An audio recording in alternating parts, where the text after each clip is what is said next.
بسم اللہ الرحمن الرحیم، اللہ کے نام سے جو رحمان اور رحیم ہے۔ توبہ کے معنی پلٹنے اور رجوع کرنے کے ہیں۔ گناہ کے بعد بندے کا خدا سے توبہ کرنا یہ معنی رکھتا ہے کہ ایک غلام جو اپنے آقا کا نافرمان بن کر اس سے منہ پھیر گیا تھا، اب اپنے کیے پر پشیمان ہے اور اطاعت و فرما برداری کی طرف پلٹ آیا ہے۔ اور خدا کی طرف سے بندے پر توبہ یہ معنی رکھتی ہے کہ غلام کی طرف سے مالک کے نظر عنایت جو پھر گئی تھی وہ اثر نو اس کی طرف منعطف ہو گئی۔ اللہ تعالیٰ اس آیت میں فرماتا ہے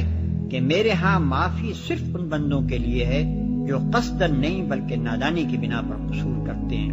اور جب آنکھوں پر سے جہالت کا پردہ ہٹتا ہے تو شرمندہ ہو کر اپنے قصور کی معافی مانگ لیتے ہیں۔ ایسے بندے جب بھی اپنی غلطی پر نادم ہو کر اپنے آقا کی طرف پلٹیں گے، اس کا دروازہ کھلا پائیں گے کہ این درگہے ماں درگہے نومیدی نیست، 100 بار اگر توبہ شکستی بعد آ۔ ترجمہ: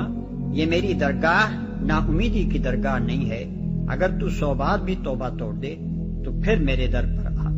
مگر توبہ ان کے لیے نہیں ہے جو اپنے خدا سے بے خوف اور بے پرواہ ہو کر تمام عمر گناہ پر گناہ کیے چلے جائیں اور پھر عین اس وقت جبکہ موت کا فرشتہ سامنے کھڑا ہو معافی مانگنے لگیں۔ اسی مضمون کو نبی صلی اللہ علیہ وسلم نے